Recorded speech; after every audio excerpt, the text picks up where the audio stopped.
Hi guys, and welcome to another video from the Byron Chat and Sports page.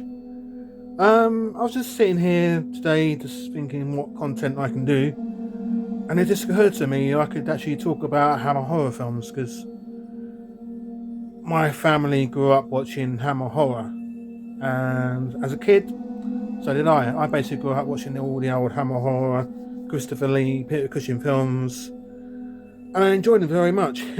Obviously, compared to today's films, they're very tame because today's films are really gory, sometimes excessively so. So Hammer, they started off in the 1930s, formed by two chaps called Enrique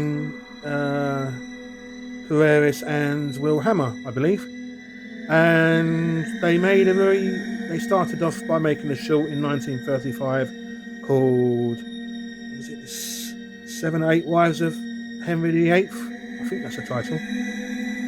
And then they made a couple more films before the company liquidated. And then after the war, um, James Carreras came back from his army duties and got persuaded to rejoin the company that he joined just before the start of the Second World War. And obviously enticed Tony Hines back as well, as he joined just before the war. And they started making B movies. And he enticed his son, James Carreras enticed his son, Michael Carreras, to the company. And obviously a few more came along, like Jimmy Sangster. And they started making very cheap B movies based on successful radio serials, like Dick Barton Strikes Back. So they made three of them until the main actor in it, got killed in the car crash.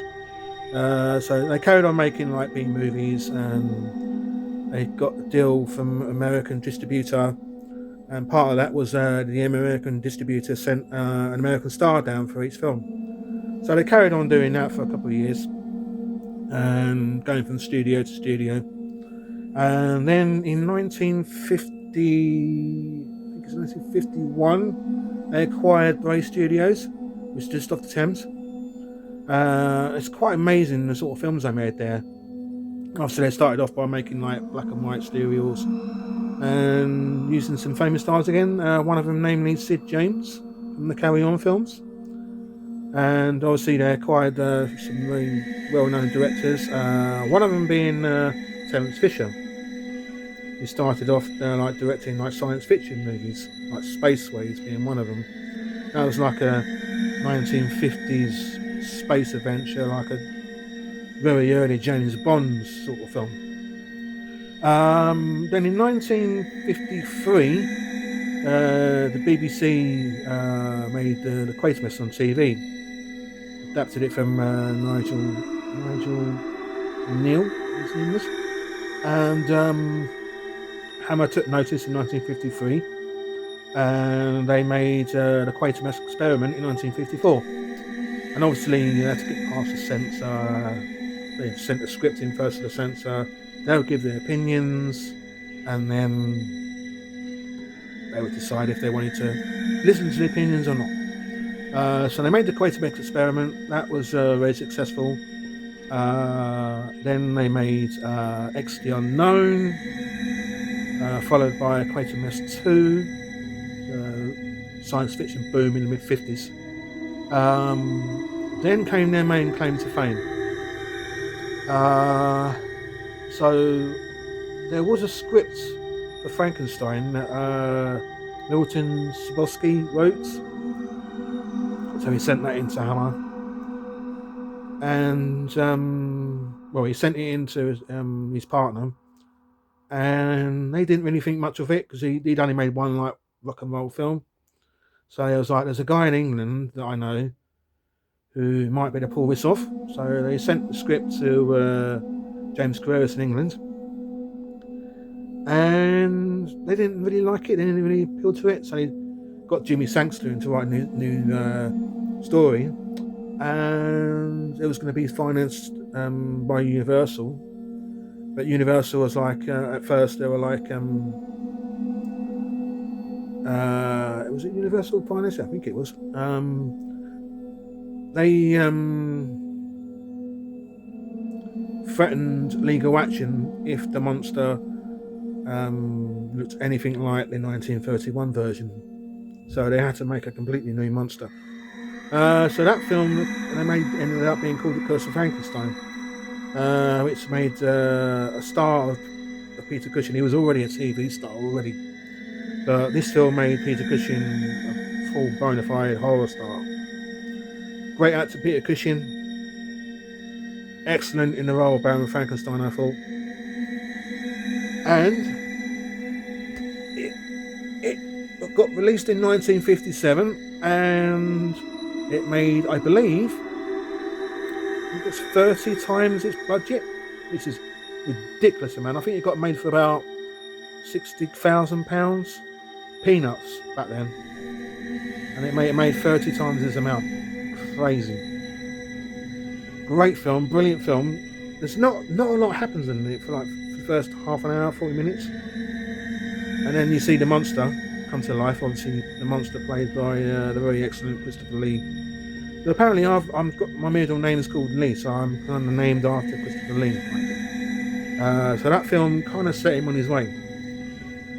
Great film, and I own the limited edition Blu-ray version of the film, and you can buy this on Amazon.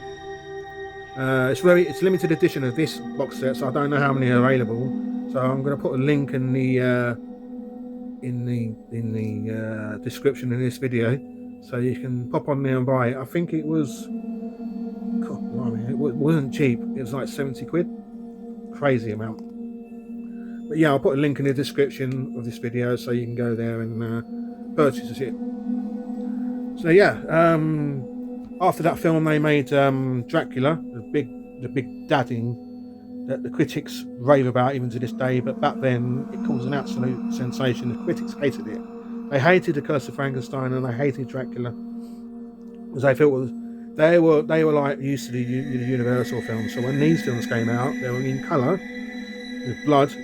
They caused an absolute shitstorm. But the more the critics hated it, the more the 1950s audience went to see them. So obviously after that, Christopher Lee came a massive star from Dracula, obviously, and they sadly became typecast from it, just like Peter Cushing did with Baron Frankenstein. But I don't think Peter Cushing was that bothered about being typecast. I think he was just grateful to have work. But I think once Dracula made Christopher Lee a star, he was like, right, now I'm a star, I can make all these other films. He didn't want to be trapped like Bela Lugosi was. Bela Lugosi, once he started in Dracula, that was it. He was identified as Dracula for the rest of his life, and I think it really must have hindered his career. While Karloff, he went off and became a character actor. He's excelled while Bela Lugosi didn't. So I can kind of understand why Christopher Lee, after Dracula Prince of Darkness, didn't really want to do anymore. And obviously after Curse of Frankenstein and Dracula, Hammer made other films. Like they made The Mummy, they made Taste of Fear, to name a few, Curse of the Werewolf. But the main claim to fame for Hammer were the sequels. Obviously they made 1 Million Years BC as well, which was a great film. And obviously they made The Nanny as well. And obviously they jumped onto the sequel bandwagon after, so they kept making sequels to the Dracula films and the Frankenstein films. So there's my Dracula one, the Blu-ray one, and that one has got the deleted scenes that were found in a Japanese reel, which was thought lost for years, but somebody went to the archive in Japan and found the reel there. It was obviously very heavily damaged from a fire. It was waterlogged, the reel, so it was very lucky to find it when they did, because if they'd have left it any longer, I think the reel would have been lost. I think the scenes in it are where Dracula goes and bites Mina. You see a bit more in that, and also you see at the end where Dracula tears his face off. So this is the big daddy. Obviously, I'll show you the collection I've got. Dracula Prince of Darkness. Great film, excellent film. Nothing happens in it for the first 45 minutes, really. This is a build-up of atmosphere. A great film. This is one of my favourites. Actually, one of my favourites. I think this is one of the very first Hammer films I actually watched when I was younger. The Devil Rides Out. Absolutely excellent film. This Christopher Lee stars as the good guy in this one for a change. Excellent film. I'd really recommend this one. And we've also got, this is a classic one as well, Plague of the Zombies, which is I think the Night of the Living Dead took inspiration from Hammer, really. Hammer really set the tone for all the future movies, I think. So, very good film. And obviously we have Dr. Jekyll and Mr. Hyde. Dr. Jekyll and Sister Hyde, sorry. Really great film. Ralph Bates, brilliant in that. One of my favourite Dracula films. This one, Dracula AD 1972. Obviously, when it came out, it didn't do very well. But over time, it's got like a cult following. At the time when it was made, I think the talking in it had gone out of fashion, really. This film should have been made in like the mid to late 60s, really. Not 1971, 1972. Gone out of fashion by then. And then you got this film, which is made in the 1980s. Well, it's a TV series, really. The Hammer House of Horror. Great TV series, all sorts of different horror stories in there. I think how many stories in it? Complete series, I think there is 13 episodes in it. And obviously one of them stars Peter Cushing as well. And obviously Hammer, during the 70s, they started running out of ideas, making films. The Americans started making, like, obviously Rosemary's Baby and The Exorcist in the 70s, and Hammer basically just couldn't keep up. And the American distributors were like, we don't want your films anymore. We want The Exorcist, we want Rosemary's Baby, we want Jaws. All them films came out, and Hammer just couldn't compete. So eventually Hammer went bankrupt in the late 1970s, 1979.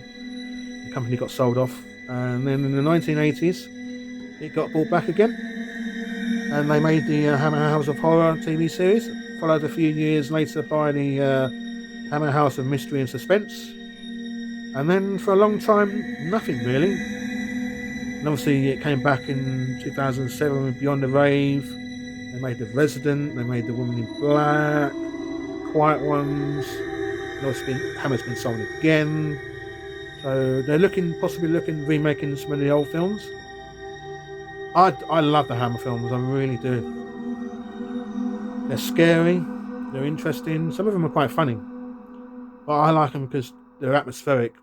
They're not too bloody like the recent films are. I think a lot of the filmmakers of today are inspired by Hammer films. Because I watched a documentary where Christopher Lee was being interviewed, and he said he met all the American directors like Joe Dante, Steven Spielberg, Martin Scorsese, and they all said to him, we grew up on your films, we love your films, we're inspired by your films. So there you go. Today's directors inspired by Hammer. So I hope you've enjoyed this video about my interest in Hammer films, my collection. I'm going to be doing another video very shortly. I'm going to be filming it, which is going to be the preview of the Manchester United film game. So look out for that. So please like and subscribe, and I'll see you again for the next video very soon. Cheers guys.